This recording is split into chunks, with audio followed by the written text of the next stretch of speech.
Welcome back to another episode of the MacRumors Show. Hartley, good afternoon. How are you feeling, man? Are you feeling okay? Feeling a little better? I'm okay. It's been a long week. Yeah, but you sound good. A little bit lower than normal, which I'm sure we'll have many comments of. Just there's always I use a voice changer. Maybe I just couldn't get my original settings back. Whatever they say. There's always, you can always tell when somebody just stumbled upon our show for the first time because they're like, I did not expect the voice to come out of that person. And it's like, okay. All right. So with that said, did any of the M5 devices being officially available cheer you up maybe throughout the week? I wouldn't say cheered me up, but it's nice to have them out there, I guess. It builds my enthusiasm a little bit more for the devices that are still to come. Sure. I'm not a customer really for any of these three devices that have come out. I'm most interested in the Vision Pro, but realistically, I probably won't do much more than try one out for a while. So I'm more interested to see where this goes with the M5 Pro, M5 Max. And even when we start to get these chips in devices like the MacBook Air, plenty of people have been saying to me about how they're now holding off on purchases of an M4 MacBook Air because they want that better chip, and that's on the horizon now. Yeah, I would absolutely wait if you're going to buy anything. I think someone last week was like, I'm about to buy an M4 MacBook Pro. Should I do that? And I'm like, no, just wait. And then like the next day, the M5 got announced. So hopefully that person took my advice. Yeah, I've had them for the last few days. I've really only used the iPad Pro and the MacBook Pro so far.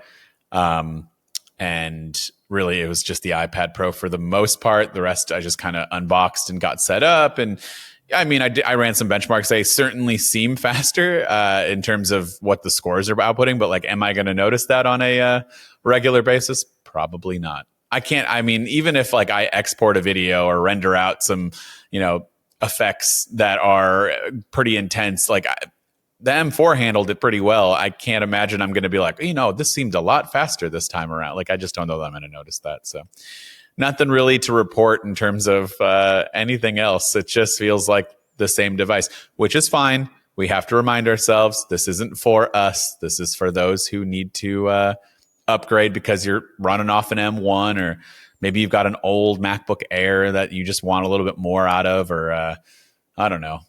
It's just not for me and you. That's all. Pretty much. It's just for those people that are in the market for something new right now. Vision Pro is definitely the most interesting one because there is a little bit more to it.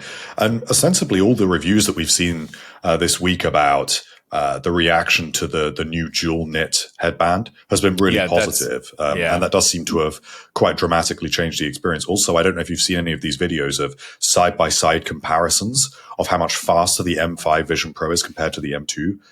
With things like how fast widgets load in or opening apps. And it does seem to be really quite dramatic. So if you are a Vision Pro power user, I imagine you'll be really happy with this update.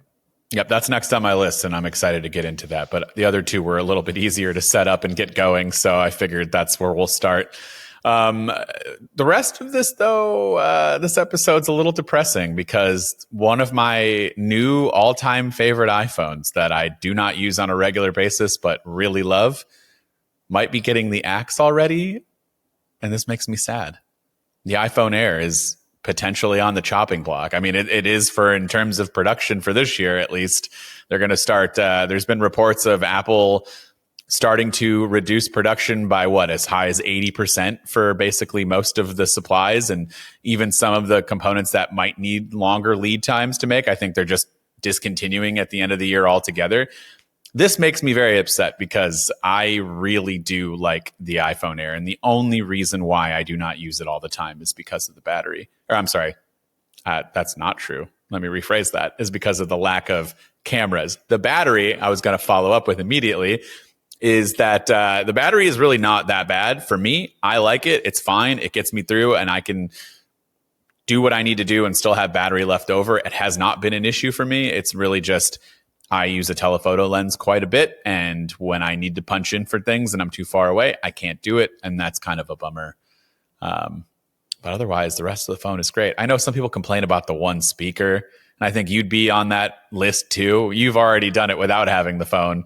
I think you'd be on the list if you were an actual like user of the phone on a daily basis. But for me, I just watch videos and yeah, I got to turn it up a little louder than normal, but like it gets the job done. I don't listen to music or podcasts through my phone. I usually have AirPods with me. So, yeah, I mean, I can get through it. But how do you feel about the iPhone Air potentially being on the chopping block for, are they even going to get to a second generation? I think they will get to a second generation, especially considering that these things are pretty much locked in about a year to 2 years in advance. So realistically, the iPhone Air 2 would already have been a pretty complete picture before the first one even launched. That's why there were 2 mini iPhones, even though the first one sold terribly. There were 2 Plus iPhones in recent years, even though the first one sold terribly. So realistically, there will be 2 Air iPhones. Where it gets more interesting is what happens after that, because we have heard rumors that Apple was planning to debut a larger screen iPhone Air with the 3rd and 4th generation.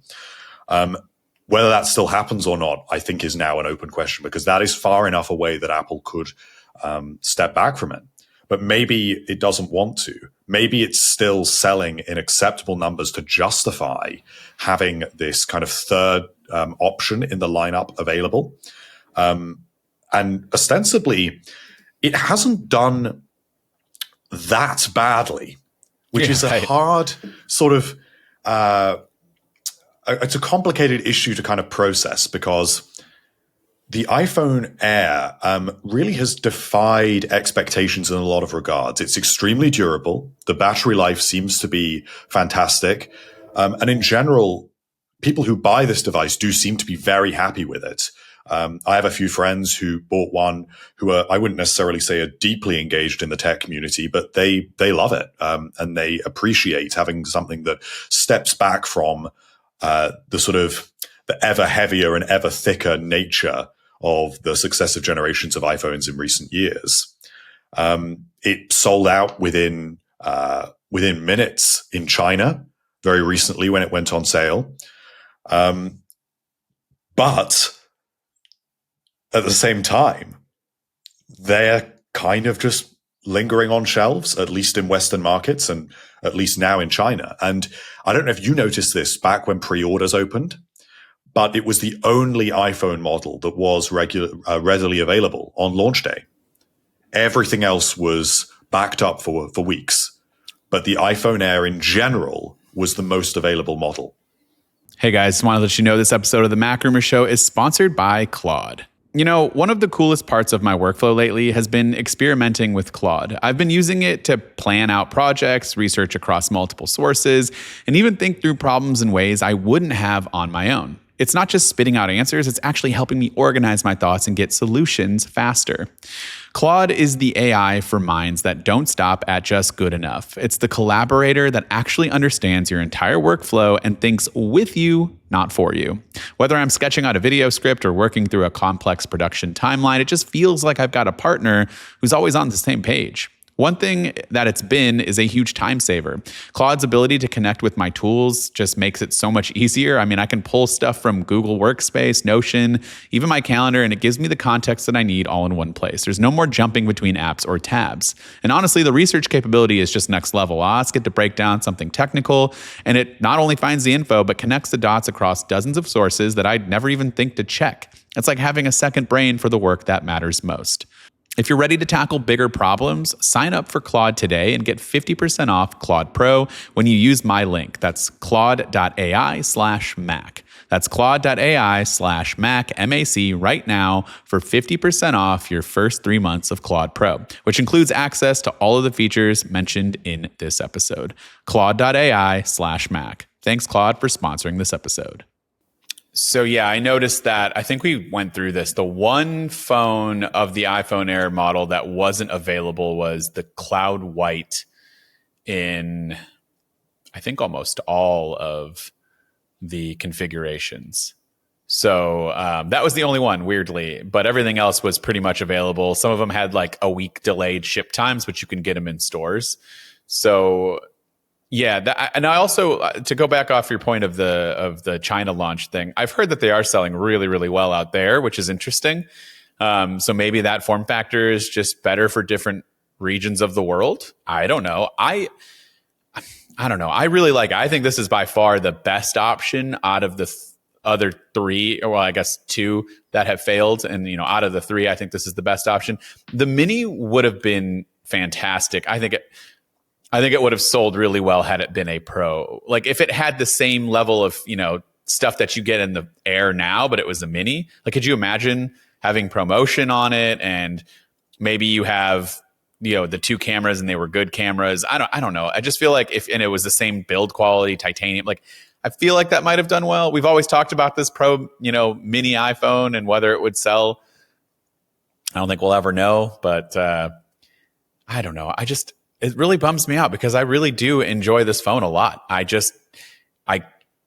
I don't know. I guess I could probably get through without having the cameras because really it's just the weekends when we're out doing stuff with the family that I'm taking pictures. Throughout the week, I'm not really doing that. I do use my iPhone to film quite regularly because, if I need shots that are just hard to get with a big camera, like I can do a really good job with using the iPhone in cinematic mode or just a standard 24 frames per second, 4K, even ProRes RAW. Like that's the stuff that I don't get on the Air, and that would be kind of a bummer for a work perspective. But like from daily use, I guess I don't use the cameras that much throughout the week. It's mostly just the weekends. It's the cameras and the price point, in my opinion. I made a video on this yesterday, and I said the price point's the biggest thing that kills you. You have a $799 iPhone 17, and by all accounts, it's a fantastic phone. It's got everything that the Air has and more. It doesn't have the titanium frame, but who cares? No one cares about that. Let's just put it. It's not like it's made out of plastic, the 17. It's aluminum. It's fine. The Pro phones have aluminum. So it's like you're getting more for less money. And now you're expecting people to pay $200 more when, oh, by the way, just $100 more after that gets you the Pro phones. It really is just the perfect phone to upsell you to the other things, or maybe make you look at getting a 17 instead. And that's really the issue here. And it's where, in particular, the Plus also struggled, is this territory between the standard iPhone and the entry-level Pro. And it doesn't seem like that gap is as big as Apple has wanted it to be. And it seems that most customers do fall into two camps. Either they just want a good, up-to-date iPhone with a good camera, decent specs that will get the job done, or they want the best iPhone. And the idea of something that lives in the middle does not seem to appeal to a significant number of customers. So the iPhone Air has sold better than the Plus models.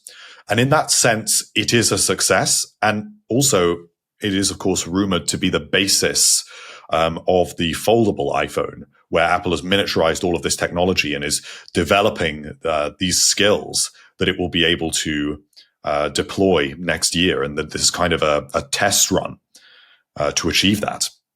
But I don't know. I do worry for the long term here because I don't think it's a sufficiently attractive proposition. I can totally see how people in the tech community love this device because of what it represents, because it is an engineering marvel, the way that everything has been moved up to the plateau at the back, the way that the durability has not suffered, the battery life has not suffered, and this device really does offer so much.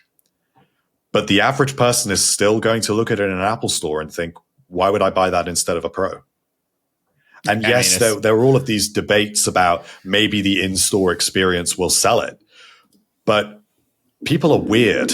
And the kind of things that people care about are just, is it the best one, though? And at the end of the day, it's not. And that is something that I think a lot of people are not willing to countenance, even with things like the new Pro iPhones are a pretty aggressive design. I mean, I think they're pretty ugly. I've got one, but I don't think it's a very good looking phone. It's ugly? Oh, man. And even the Cosmic Orange is very bold. It's very out there. Watch it. And what I would say about that is that if you go into an Apple store and you see this big orange phone that you are told is the best thing that is available, and then you have this thin, pastel colored titanium thing that is a bit cheaper, and it's not quite as good. A lot of people think, no, I want the exciting new orange phone. It's just not been enough to draw enough people away. Okay, so here's the thing. I made a video on this yesterday, this exact topic, right? And this is pretty fast. We have almost 500 comments on this video already. And that's kind of unusual for that quickly. Like, it's only been 12 hours since it's been out. And all of the comments that I'm looking through right now are people that apparently these are the only people that have ever bought the iPhone Air if the demand is that low. Everyone seems to love theirs. I bought the Air. I love it. I really hope Apple continues it. I bought the mini phone and I love that as well.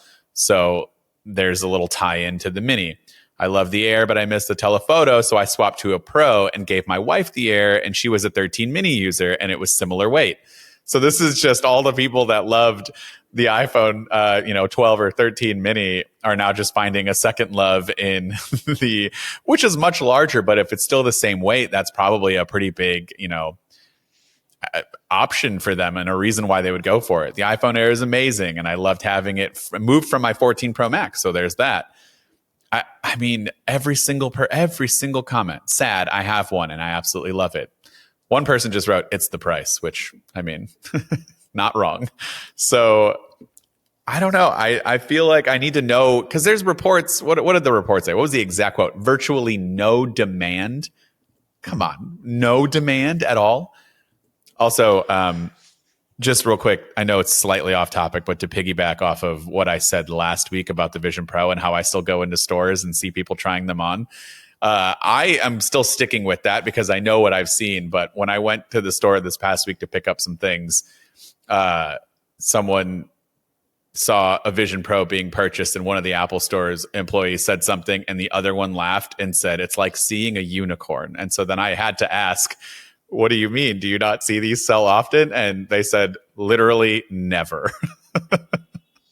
Now, this is just a small store in Ohio. So like I don't imagine there's a lot of people buying Vision Pros up here, but they literally said, I have never seen one sold since launch day. So that's pretty rough. So I wonder now, I'm going to go in with the Air and I'm going to talk about that and be like, have you seen people buy this phone? It's like a milk carton. Have you seen this phone? Does anyone buy it? I've never seen one out in the wild besides the one that I have, but it's still early. So I think the key thing to understand here is that it may not be that the device has totally failed. It's probably more likely that the device Apple just massively overestimated the demand. That is why there were so many available around pre-orders and launch. And that is why Apple is scaling back production. Now, just because it's cutting production, supposedly it's cutting it to quote unquote near end of production levels. And that another report has said that that's about 80%. Mm-hmm. Some components are being completely discontinued because they've already made so many of them that they just don't need more to meet the iPhone Air's demand. But that doesn't mean that there is no demand at all. So if we think about something like the iPhone mini or iPhone Plus, those accounted for about 5% of iPhone sales is what we believe, which is not very many. So only 1 out of every 20 customers walking into an Apple store would buy a mini or a Plus. Now, the iPhone Air, if it's doing better than the Plus, maybe it's around 10% of sales. So that may be enough to justify it. And Apple may have just significantly overestimated quite how many they would sell. It's hard to say. And at least for the past 4 generations, Apple has seen it justified to have a third option available. So maybe that will continue. Certainly, I imagine it will this year. I imagine it's already too far gone. They've already put all the engineering resources into this phone, and a new version of it coming this year probably will just contain a new chip and virtually no other changes. So that isn't a massive commitment for them to be able to offer another one. But I think that looking further to the future, where we're expecting a foldable iPhone, we are expecting the entry-level iPhone to move its launch date to earlier in the year. How much space is there for a foldable iPhone in that lineup that is increasingly crowded? I think is a bit of an open question. What I would like to see happen is that this becomes the new entry-level iPhone in the long term, that all of this engineering can come down in price and kind of replace the iPhone, I don't know, 20, 21. By then, that is effectively an iPhone Air. Yeah. But it does come down to price. How do you feel if Apple was able to figure out a way to basically, let's just throw out the engineering aspect for 1 second. I know that they would probably need titanium in order to make it as durable as it is. Or let's just say they were able to find cheap titanium, okay? And they could make the same frame for the durability, but then everything else was the same components as a iPhone 16e. Everything else is the same. The frame's the only thing that's a little bit more premium because they need it to do that. But everything else is the same. Display, maybe you get a dynamic island, but it's like the 14 Pro display or whenever the dynamic island came in. So it's that like level. And they charged $599 for it. Do you think that would survive and do well? I'm not sure. I think that the issue here is just that the gap there is too small. So, like, no, I mean, basically would replace the 16e, basically. And I imagine that would be popular, but the 16e is kind of targeting a different market. Yeah. And I think that when we look at how big that gap actually is, so the iPhone 17 starts at $799, and the iPhone 17 Pro starts at $1099, I believe. So that leaves a gap of $300. So any iPhone that is in that range hasn't got very much room, because let's say you sail right down the middle there and you have $150 either side. That is a lot of conflict there. A lot of people are not going to think, it's worth me spending the extra 150, but not 300. And a lot of people who are already spending $10.99 are not going to think, I'll just spend 150 less. It's a very specific problem. And if we go back to before there was this kind of third iPhone, let's go back to the iPhone XS or the iPhone 11 lineup. The iPhone 11 lineup's a pretty good example, where you had the iPhone 11, the iPhone 11 Pro, and 11 Pro Max. That price gap of about, I still think it was about $300. Of course, you just fall into two easy camps there. You want an iPhone. Are you willing to spend an extra $300 to get the latest and greatest? Yes or no? It's a pretty easy decision. But for as long as you kind of overstuff the iPhone lineup, there are always going to be these models that fall between the cracks. It's different with the iPhone 16e, because that is just for that person that just needs the most basic iPhone. They want a decent camera. They want it to be pretty fast, but they don't know what a dynamic island is, and they don't care. They just want an iPhone with a good camera that can make phone calls and, read some emails. But for the average user, the average buyer, the iPhone 17 is such a good offer. Why would you buy the iPhone Air unless you were specifically bothered by the weight of these devices and the thickness? And those people are out there. I actually really don't like the weight of my iPhone 17 Pro. But do I dislike the weight enough compared to the cameras and the battery life and the stereo speakers and everything else that this device offers? Do I dislike it that much to drop down? Absolutely not. And I'm that weird kind of obsessive customer that's likely to make that kind of buying decision. And even I'm not making that.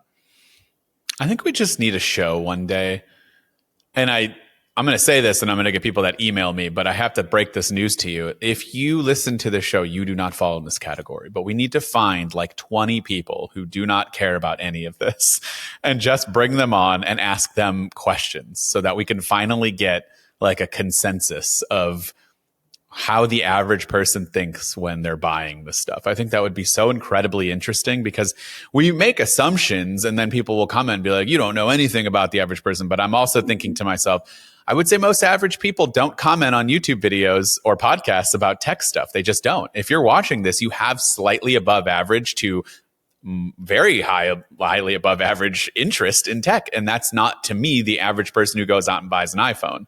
I feel like people that I'm friends with, my wife, like those people fall into the category where, just my neighbor the other day was asking me about the phone because he was upgrading from an 11. Like it's been so long, and he gets the new one and he's like, yeah, it feels different, but like couldn't pinpoint a single thing that was like drastically that different. And I'm like, man, you're getting a lot of new stuff coming from an 11 to a 17 Pro. Like, I mean, there's a lot of new stuff in here, and none of it was at the top of his mind. So like, that's the type of people that we need to talk to about this, because I don't know, I just feel like it offers a much better perspective on where Apple, I'm surely they do research for this. Also, Samsung's canceling their S25 Edge or the 26 Edge. So do they not work 2 years in advance, or are they just biting the bullet on all the research and development and production that they've done and are just like, screw it, it's not worth it? So my understanding of Samsung's situation is that Samsung's attempt has sold worse. And because sales have been so low, they fully developed the S26 Edge and have just decided to not proceed with it. So it was fully developed. It just had not entered mass production. And it was ready to enter mass production, but they just decided to shelve it and instead come up with another Plus model, which of course, just like Apple, the Air is intended to replace, or in this instance, the Edge is intended to replace. So I'd be curious to see what worked out too well for Samsung. I'd be curious to see how well those models sell, because they've got the S25, the S25 Plus, the S25 Edge, and the S25 Ultra. I'm guessing the Ultra is probably by far the best seller, and then maybe the 25 is probably the next one. Is it very similar to Apple? I imagine so, because I guess we could look this up, but it's the same case. And this is the issue that any company faces when trying to segment its product offering. You see this plenty of times with automakers, with other companies that offer electronics. Is if we go back 10 years, I guess it would have to be more than that now. Let's go back maybe to the time of like the iPhone 5. All there was the iPhone 5, and you could buy an iPhone 4S if they were still on sale right at that time. But if you wanted a new iPhone, you could just buy an iPhone 5. You could choose between a black one and a white one, and I think like 2 different storage options. And I know it was a simpler time, and smartphones were a little bit less ubiquitous then, and Apple was a pretty different company back then. But things were simple because that's all there was. And over the years, Apple has expanded the lineup. So we first had things like the iPhone 5C alongside the iPhone 5S. Then we had the iPhone 6 and 6 Plus. And the Plus models continued for years. And then Apple added the iPhone 10 and then the 10S and then the 10R. And then that became the entry-level models. And then we've had the minis and the pluses. And the lineup has got slowly bigger. And that's all well and good when you're trying to keep different groups of people happy. You know, when Apple did introduce the Mini, it said that it had recognized that there was a base of customers that had felt dissatisfied, and it was making that device for them. But the issue at the end of the day is that there will always be some groups of customers that are smaller than others. Apple could start shipping iPhones specially for kids. It could start shipping iPhones that have even bigger screens and push past 7 inches. It could start offering mini iPhones and mini Pro iPhones as well. It could start offering foldables in book styles and clamshell styles like Samsung. It could offer iPhones with plastic casings, or even more premium options like iPhone Edition with some, gold chassis. But the more you do that, inevitably, the market for some of these different devices will shrink. And maybe Apple is just learning that there isn't enough space to be able to offer this many things. And I want to caveat that by saying maybe the iPhone Air does sell just well enough to still justify itself. And maybe we'll now have 4 or 5 years of iPhone Airs on tables in Apple stores. But right now, based on these headlines we're getting, it doesn't look too good. And I think we should also say that these are not isolated reports. These are coming from surveys and from analysis from investment banks on different continents. These are independently sourced. This isn't like some random person on Twitter has said that the iPhone Air isn't selling well and the whole tech community has run with that. These are coming from pretty established sources. So we have to believe that. And I think that, just like you say, I've not seen these really out in the wild. And they were the only ones that were really available around pre-order readily on launch day. So that kind of speaks for itself. Yeah, I'm just sad. I don't want it to go away that quickly. And I don't want next year's to just be a spec bump, and then there's no innovation on top of it because it's basically being left for dead. But real quick, do you want to know the numbers for the Galaxy S25 lineup sales? Sure. So which one do you think sold the most, first off? The Ultra. Yes. Okay. So basically how we laid it out is correct. So 10 million units, just about, a little under 10 million units as of August for the Ultra. 6 million units for the S25 regular. The Plus was around almost 4 million units. Would you like to guess how much the Edge had? I actually couldn't guess. 650,000. Not great. But also, technically, it was only out. It was out a shorter amount of time, too, though. So it's not terrible because the S25 Edge did come out in May. And I believe the other ones were in end of January. So, I mean, there were a few months. So it's not that bad if you look at it in comparison, I guess. Maybe they'd hit 1 million if they had a couple more months like the other phones did, but still not great. But that's still a million people is a lot. It is a lot of people, and a lot of people do enjoy these devices. By all means, as I keep saying, I think the iPhone Air is a great device. It just may not be enough to move the needle. And I think the last thing I will say about this is that I almost think it doesn't matter. Because Apple can scale back production, it doesn't really lose any money on any of this stuff. And it also has provided this test ground to develop a thinner chassis for a foldable. And when we look at where the iPhone lineup is going, we had another rumor this week that was pretty interesting that projects right through the next 3 generations of iPhone. And it looks like what Apple is going to do is, we know it's debuting a foldable next year. The year after is going to debut this complete redesign that will have the display waterfalling over all sides of the device. So something radically different. Hate it. Absolutely hate it. Go ahead. I think you might quite like it when you get it. No, I can't. Waterfall displays are terrible. How am I supposed to hold the damn thing without unless Apple has some innovation behind accidental screen presses? Apple will find a way around that. But I sure hope so. Of the iPhone's design fundamentally changing again for the first time since the iPhone 10, I think is pretty exciting. You're right. I'm going to be all about it when it comes out. Don't worry. Yeah. And that will be 2027, and then which is the 20th anniversary iPhone. So they'll skip iPhone 19 and go straight to iPhone 20 for that. And then after that, Apple will introduce supposedly a clamshell foldable. And by this time, so let's say we get to 2029, the whole iPhone lineup is going to look so different with so many weird, interesting options and also considerably higher price points as well. We'll all be used to spending a lot more on iPhones by then. They'll be coming out at different times of year to what we're used to now. And the form factors available will also be dramatically different. They'll actually make the iPhone Air look pretty boring by then.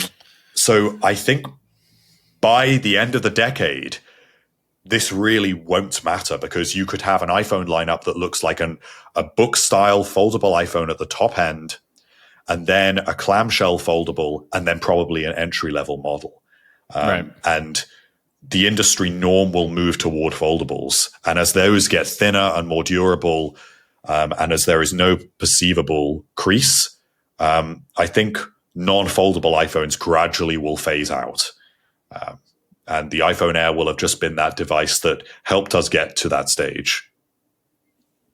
Listen, I'm excited to see the future as usual. I was a little harsh on the waterfall displays. I'm sure it'll look wonderful, but if there is no way to circumvent the fact that when you touch it, you're holding screen and you're going to be, there just has to be a way to figure out how to make that not happen. But that, I just remember when a lot of Android phones had the Edge before this Edge, there was Samsung's that had the spillover screen, the curved displays. A lot of those phones had that, and it was horrible to hold in hand. So it just was not the best, but would love to hear from everybody as usual. Come on out, all of you iPhone Air users. You showed up big on my video yesterday. Let's see if there's more of you, and explain why you love it, and maybe what phone you came from before. I'm guessing a lot of you had minis, according to the comment section that I've already seen. So yeah, let us know everything, and we'll catch everybody in next week's episode.